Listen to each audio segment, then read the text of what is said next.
అపవాది చాలా రకాలుగా మనల్ని మోసం చేయాలని ప్రయత్నం చేస్తున్నాడు. ఇంట్లో గొప్ప శాలరీ ఉందా, అది బ్లెస్సింగ్ అంటున్నావు. ఇంట్లో నీకు అన్ని మంచిగా జరుగుతున్నావు, అదే దీవెన అంటున్నావు.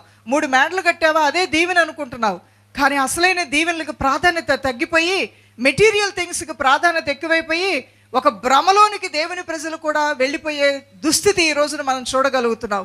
అసలైన దీవెన నీ దేవునితో నువ్వు నడవటమే, నీ దేవునితో నువ్వు మాట్లాడటమే, నీ దేవుడు నీతో మాట్లాడటమే, ఆయన పీస్ ఆఫ్ మైండ్ నీకు ఇవ్వటమే, నిన్ను ధైర్యపరచడమే, నిన్ను బలపరచడమే, నీ జ్ఞానం ఇచ్చి నడిపించడమే, నీ స్థితిగతులను జయించడానికి కృప ఇవ్వటమే అసలైన దీవెన అయి ఉన్నది.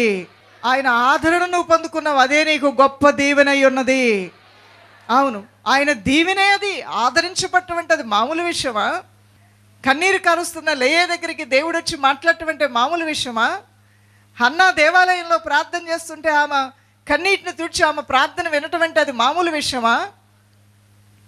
కన్య మరియ యొద్దకు దేవుడు తన దూతను పంపించి మాట్లాడుతూ దయాప్రాప్తురాలా అని ఆమెను గురించి మాట్లాడటం, ప్రణాళికలు తెలియజేయటం అంటే మామూలు విషయమా? ఎన్ని రీతిలుగా వారు బలపరచబడ్డారు, ఆదరించబడ్డారు, ధైర్యపరచబడ్డారు. ప్రియ దైవజనమా, ఈ రోజున ఆశీర్వాదాలంటే ఏంటో అనుకుంటున్నారు. దేవుని చేత నువ్వు ఆదరింపబడుతున్నావంటే అది నీకు దీవెనగా ఉన్నది.